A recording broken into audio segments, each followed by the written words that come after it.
Hello friends, knowledge plant के इस YouTube channel पर आप सभी का फिर से स्वागत है। फ्रेंड्स, आज हम क्लास 10 इंग्लिश के फर्स्ट फ्लाइट बुक का chapter number 3 fire and ice poem का वर्ड मीनिंग्स के साथ हिंदी में एक्सप्लेनेशन करेंगे। Fire and ice. Fire and ice का अर्थ है आग और बर्फ। इस पोएम के पोएट का नाम है रॉबर्ट फ्रॉस्ट। आइए सबसे पहले हम इस कविता के बारे में कुछ जानकारी प्राप्त कर लेते हैं। आग और बर्फ रॉबर्ट फ्रॉस्ट की 9 लाइन की एक छोटी सी कविता है। कवि इस कविता के माध्यम से दो विचारों का वर्णन करता है कि इस दुनिया का अंत कैसे होगा। कवि का कहना है कि कुछ लोग कहते हैं कि इस दुनिया का अंत आग से होगा, जबकि कुछ अन्य लोग कहते हैं कि इस दुनिया का अंत बर्फ से होगा।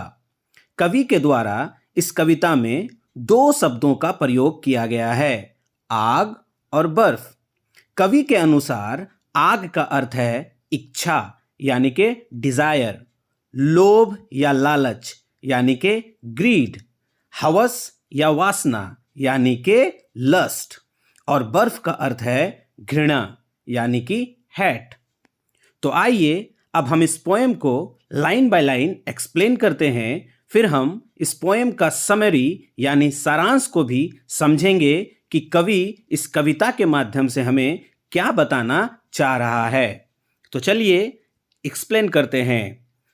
सम say the world will end in fire, some say in ice. From what I have tasted of desire, I hold with those who favour fire.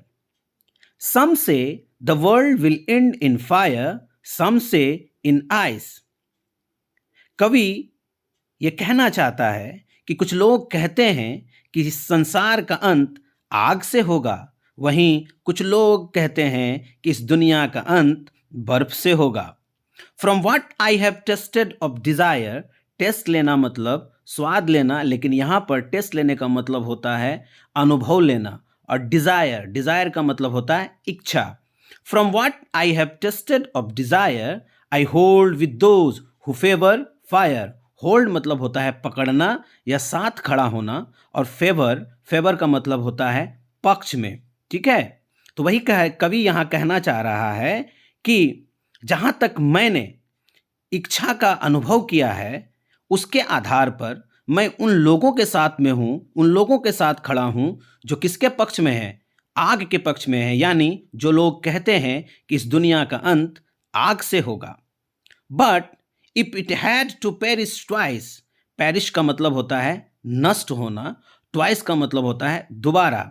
I think I know enough of hate, hate मतलब नफरत, to say that for destruction ice is also great. Destruction का मतलब होता है विनाश, and would suffice, suffice words जो आया है वो वर्ड आया है सफिशिएंट से, और सफिशिएंट का मतलब होता है पर्याप्त। तो वही कवि यहां कहना चाह रहा है कि but if it had to perish twice, I think I know enough of hate to say that for destruction ice is also great and would suffice. लेकिन अगर इस दुनिया को 2 बार नष्ट होना पड़े तो मुझे लगता है कि मैं नफरत के बारे में काफ़ी कुछ जानता हूँ, और ये कहना कि बर्फ इस संसार को नष्ट कर सकता है तो ये भी ठीक होगा, और ये कहना भी क्या होगा, पर्याप्त होगा। अब हम इस दोनों स्टेंजाज में इस 2 वर्ड्स को देखेंगे। आप देखेंगे जो लास्ट वाला लाइन है, आई hold with those who favour fire.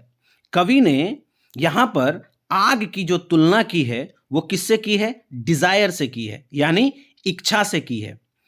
और सेकेंड स्टेंजा में आप देखेंगे कि यहां पर है आइस, ठीक है, और वहां पर हेट भी है, यानी कवि ने इस स्टेंजा में, दूसरे स्टेंजा में बर्फ की तुलना नफरत से की है। और कवि का कहना है कि अगर आग यानी इच्छा संसार को नष्ट कर सकता है, संसार का अंत कर सकता है, तो बर्फ यानी घृणा भी संसार को नष्ट करने के लिए यानी विनाश करने के लिए पर्याप्त है। तो आइए अब हम इस कविता के सारांश को समझते हैं।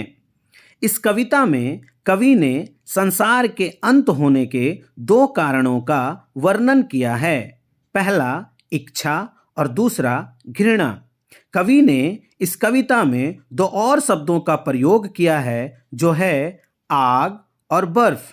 कवि ने आग की तुलना इच्छा से की है और बर्फ की तुलना घृणा से की है।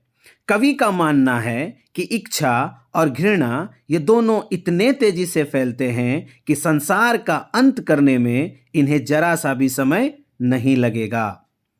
इच्छा किसी वस्तु की कमी को दर्शाता है और जब मनुष्य किसी वस्तु की कमी का अनुभव करने लगता है तो वो उसे पाने के लिए कोई ना कोई उपाय अवश्य करता है। इसमें मनुष्य अच्छे कदम भी उठाता है और कई सारे गलत कदम भी उठाता है, जैसे कि झूठ बोलना, चोरी करना और हिंसा करने जैसे और भी कई गलत काम करता है जो कि विनाश का प्रतीक है।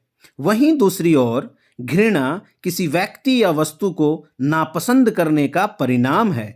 जब मनुष्य किसी को नापसंद करने लगता है तो उसको उस मनुष्य से घृणा हो जाती है और जब मनुष्य को एक दूसरे से घृणा हो जाती है तो यहीं से विवाद का जन्म होता है और ये दुनिया के अंत के लिए जिम्मेदार हो जाता है। इस तरह से यह कहना जरा सा भी गलत नहीं होगा कि इच्छा और घृणा ये दोनों ही मनुष्य को बर्बाद कर सकते हैं और इस दुनिया का अंत कर सकते हैं। Thank you.